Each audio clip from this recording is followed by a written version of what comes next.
the man who gets heavy with the metal, Jeremy Clarkson. In a desperate bid to bring peace once again to this sceptred isle, the USS Nimitz today arrived off the coast with her full complement of F-14 fighters. Now, ordinarily, the might of the US Navy's flagship would be no match for the robots on Robot Wars, but tonight, things are a little different.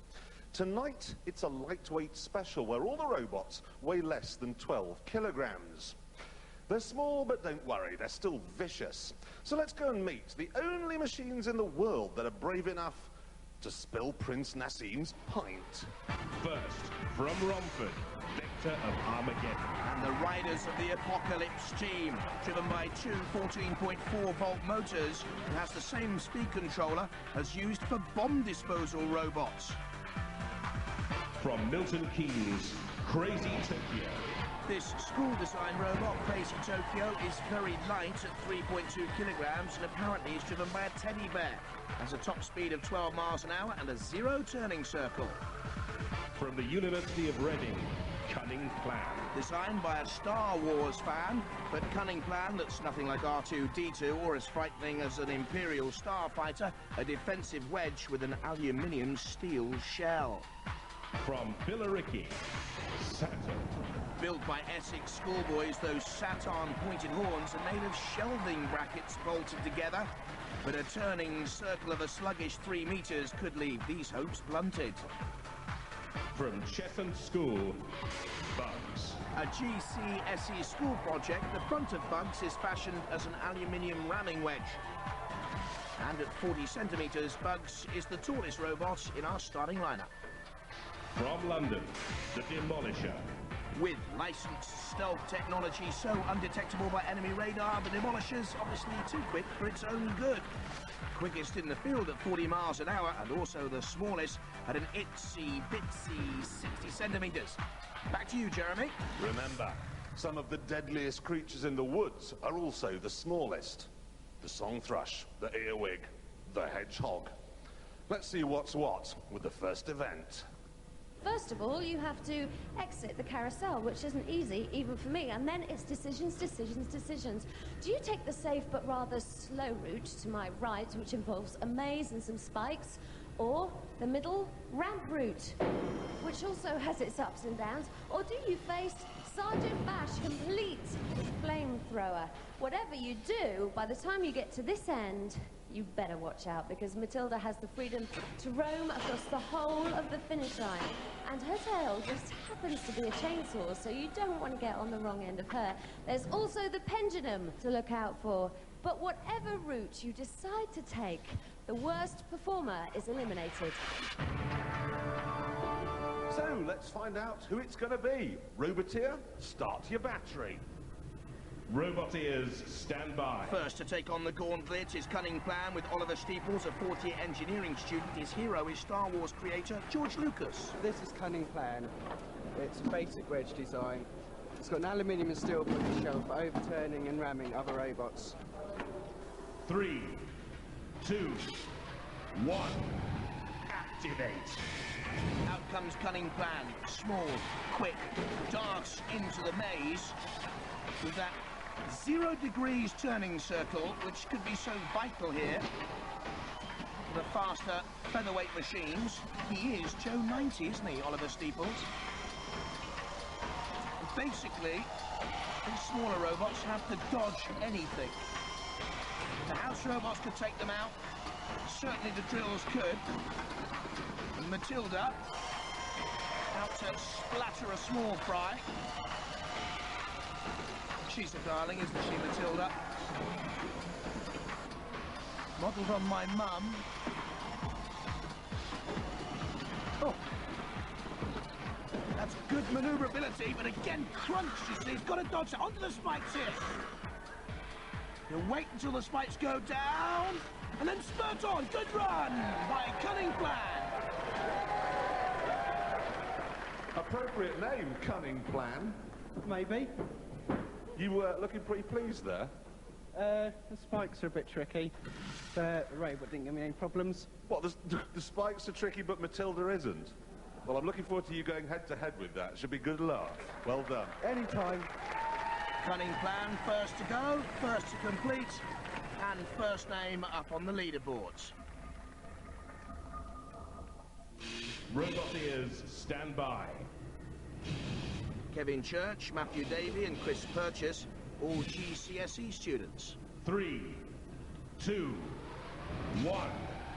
Activate. Crazy Tokyo boys, all studying for GCSEs. What on earth have they made this thing from? One of its weapons is that curved bumper, they say, to push opponents out of the way. Seems to me to have been made out of one of those stickers you get in bubblegum packets. Past the drill. Stuck on the grill. And the drill again. Could get mangled there. It's a case of run away, run away. Taking on the springs. This is Crazy Tokyo in the featherweight division. This armour plating is impenetrable to chainsaws and other pokey things.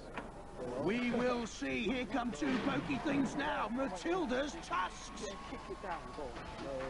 And is Crazy Tokyo stuck on those springs? Oh, is Matilda stuck on those springs? You are. And so is Matilda, stuck fast. And Matilda's in trouble, look at that! Stop and deactivate robots. Well, you were lucky there because you were about to be eaten. Right. Did you find that in a dustbin or make it? Both. You're supposed to have gone that way, past that enormous house robot which would have mangled your piece of litter, but you went the other way around and deservedly got stuck. Oh, never mind. Well, never mind. But the bin boys did well. 12.65 metres, they're in second place. Robot ears, stand by. Saturn, driven by 15-year-old GCSE schoolboy Tom Barber, his brother, 13-year-old Sam, is back in the pits. This is our robot Saturn based on a ball. We've got a number of different features. We've got wagging tail at the back, sound effects, we've got smoke machines in the nose and a laser for the eye. 3, 2, 1. Activate. And what Tom and Sam Barber didn't tell you is that Saturn also moves as it goes along. Mad cow disease. These boys are bonkers already. Moves, that's a few bruises too many. I'm not too sure about the steering with that mad one eye, but it certainly is bullish. Oh, what a great run straight through! Lifted the manoeuvrability in 10-mile-an-hour speed past the house robots. I cannot believe you beat both of them. Oh, brilliant. That was brilliant. Well done. And Saturn through in the quickest time so far, top of the leaderboard. Crazy Tokyo, 12.65 metres, looks vulnerable. Robot ears, stand by. Driver Sam Rudgard is the youngest competitor in Robot Wars. He's only 10. This is the Demolisher. It's made from a Tyco engine and is built for speed. Its spikes here are made for when zooming around to ram into the enemy and puncture its armour. 3, 2, 1. Activate. And 10-year-old Sam Rudgard with the smallest robot in Robot Wars so far is speeding away and it's beaten just about everything and has! That's taking the Michael! Not that long ago, I'd have put some money on you not making it, yes? Yes. Well, well done, guys. That was a really neat run. Well done. The Demolisher, very quick, but not as quick as Saturn or Cunning Plan. Robot ears, stand by. Bugs, driven by Michael Stacey, technician Stephen Devereux to the left, and Michael Langdon, their Cheshunt School teacher, to the right. 3, 2, 1. Activate. And for me, driver Michael, technician Stephen, and teacher, chief mechanic Michael Langdon have built one of the most attractive robots in Robot Wars. Bugs, from the Cheshunt School. This is Bugs, and this is our design, loosely based on a ladybird. Nice and light, nice and agile, nice and fast. Can get up to 4 miles an hour. Actually looks as if it's built out of my vacuum cleaner at home. Good steering and dodging. But now comes the crunch and Matilda. So lightweight, these smaller robots. Impaled on the spikes, Matilda gives it a right clout. If in doubt, clout it out, Matilda. Michael Stacey, the driver, waiting his moment now to dodge past the house robot. Don't forget, the worst performer goes out of the competition. Dodges Matilda again. Stop. Deactivate robots. Well, I reckon Sergeant Bash had a hangover, don't you reckon? Oh, well, we just couldn't get through. You made every effort, for which you should be heartily congratulated. But not good enough to go beyond Crazy Tokyo's distance. Bug's fifth, 11.45 metres to beat for Vector of Armageddon. Robot ears, stand by. Last to go then, Adam Clark, who was once upon a time a mechanic at the Isle of Man TT motorbike races. This is the Vector of Armageddon competing in the featherweight class. It's designed around a brute force design with Lexan body armour on the front, high-powered torch for targeting purposes, and it's built on power. 3, 2, 1. Activate. Adam Clark and Vector of Armageddon. Which way is he going to go? Well, he attacks the first ramp, which is bold, because this has got a maximum climb of 35 degrees, this robot. Manoeuvring it well up and over the first ramp.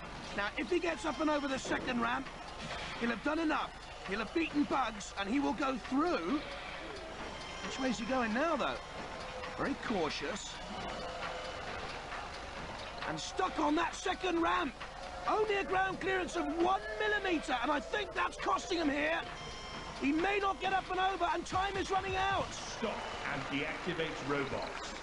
So, look, I've got to ask, did Sergeant Bash burn out your communications? No, it was just beached on the second ramp. It looks like the lip between the ground and the ramp was just too steep for it to get up.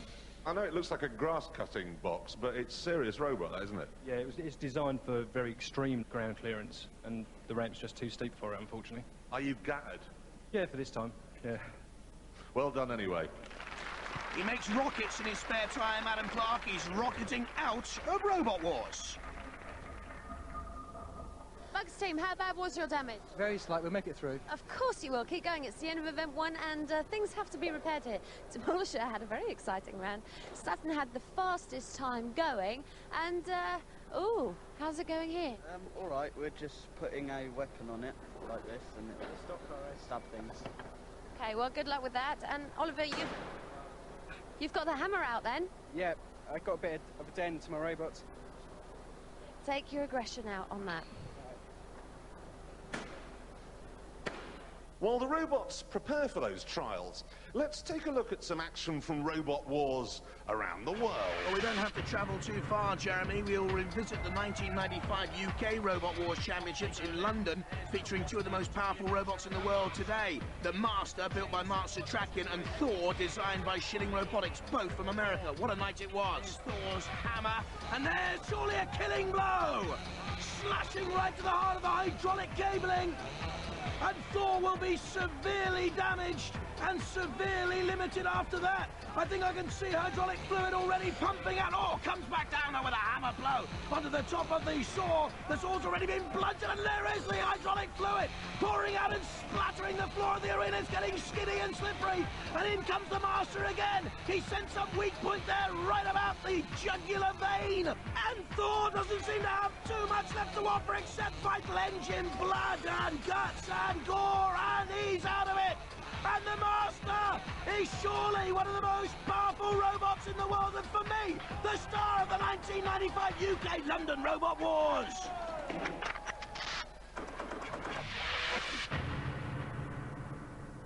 Now for some motor racing where pit stops are banned but ramming is actively encouraged. It's a sport that could have been designed specifically for Michael Schumacher. Now, the grid positions for our 5 remaining robots were decided after studying their form in the gauntlet. It's a 3-lap race around this figure-of-8 course, and the one that crosses the line last or covers the least distance is eliminated. Unless, of course, they were sensible enough to give the government £1 million. Robot ears, stand by. 3, 2, 1. Activate. I thought Crazy Tokyo got away with a false start, but we're off and running. Demolisher is flipped, and he's in trouble. He's okay again, though. Helped out there by Cunning Plan. Let's have a look at the start again. Yes, he's off to a false start, Crazy Tokyo, but we're off and running. And Demolisher is already recovering from that flip, and he's really buzzing now. Back in the race, and taking lead position. Ahead of Saturn, and look at the pace now of the Demolisher. Up to 40 miles an hour, completing the first lap. Saturn is stuck. Demolisher off and running through the middle. Crazy Tokyo is stuck by Saturn, but it's Demolisher setting the pace. And through for a second lap already. And the others are trailing in its wake. Back down the centre stretch, around the final corner. It could all be over here. Oh my goodness me! He's flipped. It's flipped over the Demolisher. Too lightweight. Let's have a look at it again. Too cocky by half, and he took the corner too tight. Now what's going to happen? Because they can't right it. And meanwhile, Cunning Plan, oh, until then was being quite cunning, I thought. But he is making up ground very, very slowly. Cunning Plan is through. Tokyo Joe seems out of it to me. Cunning Plan now looks like it could take advantage of Demolisher's problems. He's around that final corner. Don't forget, it's all over after 3 laps. Will Demolisher go out? Or has it done enough? He can certainly still block Cunning Plan, and Cunning Plan seems to want to push him over the line. Don't forget, it'll finish when Cunning Plan crosses this line, which I'm sure he will do in first position. But I think the Demolisher might have done enough, and that's all over. The race stops now. Oh, no. The one that looks like a dustbin or something is out. And you jumped the start. Come on. It wasn't my fault. Well, whose fault was it? Father Christmas's? It's whoever's got the other controller on the same frequency. That's the worst excuse I've ever heard in my entire life. You, on the other hand, you won it and tried to get that one back on its wheels. Yeah, after the first 2 laps, I lost count, so I thought I'd go around again, and I saw it, so I thought, why not? Give it a go. You'd actually help someone, even though they might be able to beat you. That's the way you go, isn't it? Oh, it's just such a nice sport, this, caring and sharing. I've got to come to you. Can I just squeeze in here? I've just got to ask, this robot you've designed here, what's it called? Demolisher. Demolisher, but it only ever demolishes itself in the gauntlet. It got upside down, and it did the same here. It's got a bit of a personality complex at times. It just gets a bit carried away. But it isn't half quick. Very. And you're still lost. That's the way it goes sometimes. Well, anyway, well done. It looks great, like that, marooned.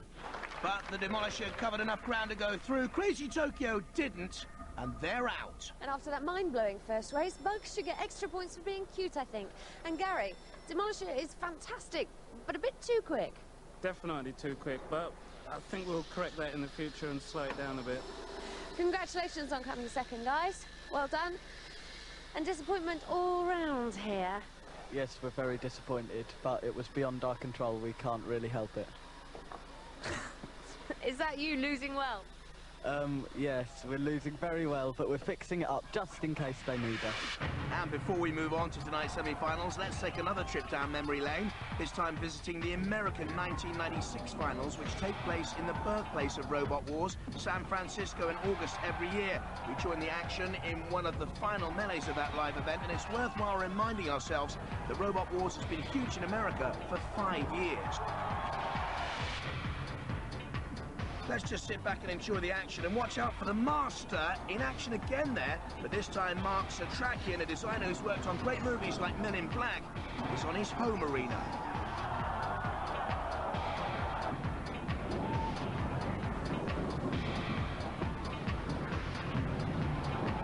The ultimate winner here, La Machine, dumping that one over the edge.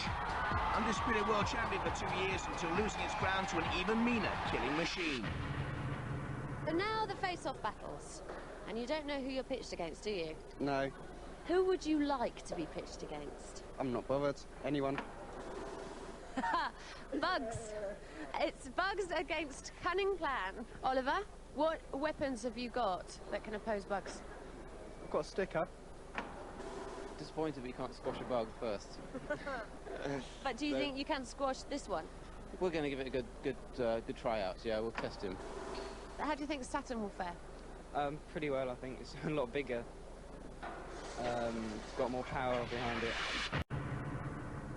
You're on your way to your arena with Cunning Plan. I have something to ask you. You met C-3PO and R2-D2. Did they inspire you? No. He's very nervous. It must have inspired you a little bit. If I may liken this show to a cup of cappuccino, we've now reached the point where the froth is gone. It's neat wake-up juice from now on in. Our 4 remaining robots will have a fight to the death as they compete for a place in the grand finals at the end of the series. Now, at the end of each bout, if there's no clear winner, well, our panel of adjudicators will make a decision based on 4 criteria: damage, aggression, style, and control. And these guys know what they're talking about. On the left, we have Eric Dickinson, who's the only British veteran of robot wars in America. In the centre, there's Professor Noel Sharkey, head of robotics at Sheffield University. And on the right, Adam Harper, holder of the land speed record at 150 miles an hour in a Sinclair C5. He's crazy, but not as crazy as what's about to happen below me. Roboteers, stand by. 3, 2, 1, activate. So basically Cunning Plan with the defensive wedge to batter Bugs itself. That little aluminium ramming wedge in the front there. You're dancing. I'm asking. You're asking. I'm dancing. Come on, get stuck in. Oh, that's better. Underneath Bugs. Cunning Plan, you don't want to get on that grill. Oh, no, you won't get out from there. You will not get out of there, Bugs. I didn't think it had the maneuverability that we saw earlier. There could be a problem. That's dead metal. Oh. Those pincers could crush the life out of the Bug. Could actually dead metal knock it back into play? I don't think so. Cease.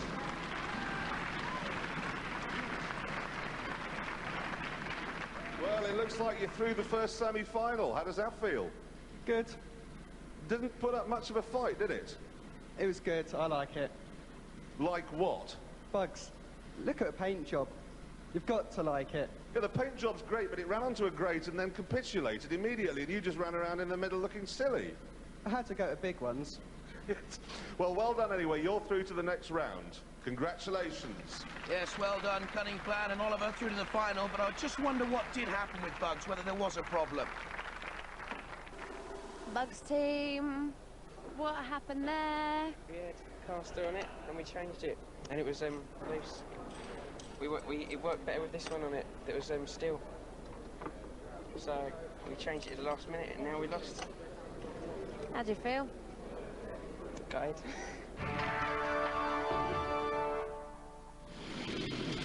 Roboteers, stand by.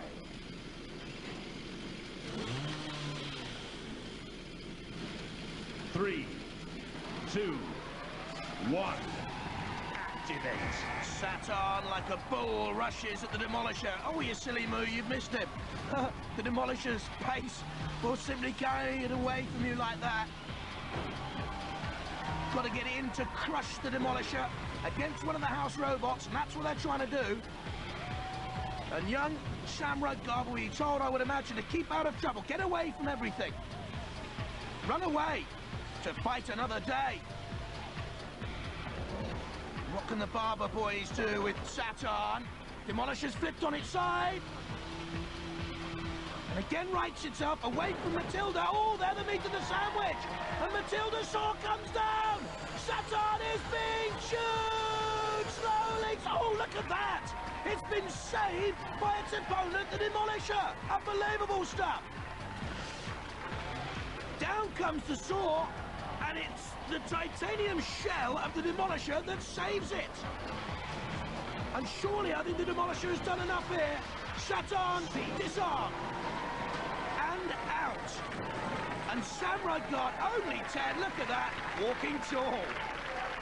Demolisher's won. Yeah, I was surprised. But secretly quite pleased. Maybe. We'll see later. Unbelievable. Put it there. That was epic. You have a laugh? Yeah. Did you see what happened to the other one? Just got cut in half by Matilda's chainsaw, basically. Yeah, and you just spent the whole time running away. Is that what you asked him to do? Yep, that's our strategy. Keep out of trouble. Yeah, you think he did a good job? Excellent job. He did indeed. He's through to the next round. No weapons at all, but you can make it.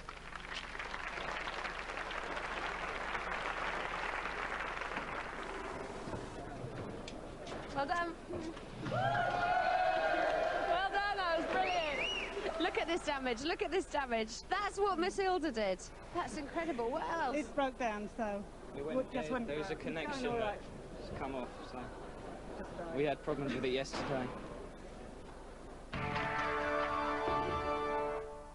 Now, in the stock car racing, Cunning Plan actually tried to rescue Demolisher. That's not going to be happening in the final. You guys ready? You ready? Get in your positions. Let's get cracking.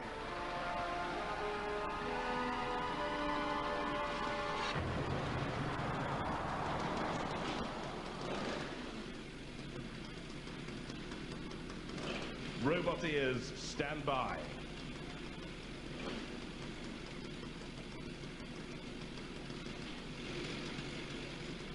Three, two, one. Activate. Demolisher at the top of your picture is the quicker, but Cunning Plan is the heavier of these two featherweights. The Demolisher will be trying to keep out of trouble with young Sam at the wheels. Oh, but the wheels have come off! Cease. The Demolisher is beaten by the Cunning Plan of Oliver Steeples. I'm not too sure whether the crowd wanted young Sam Rudnard to win it, but he had no chance with power like that. Oliver Steeples is the winner. Well, now, that was a hugely long final. Was that worked out? I'm sorry, everyone. I wanted it to go a bit longer. But you're through, and it doesn't matter, and congratulations. We'll see you in the grand final at the end of the series. We'll see you next week. Don't have nightmares. Good night.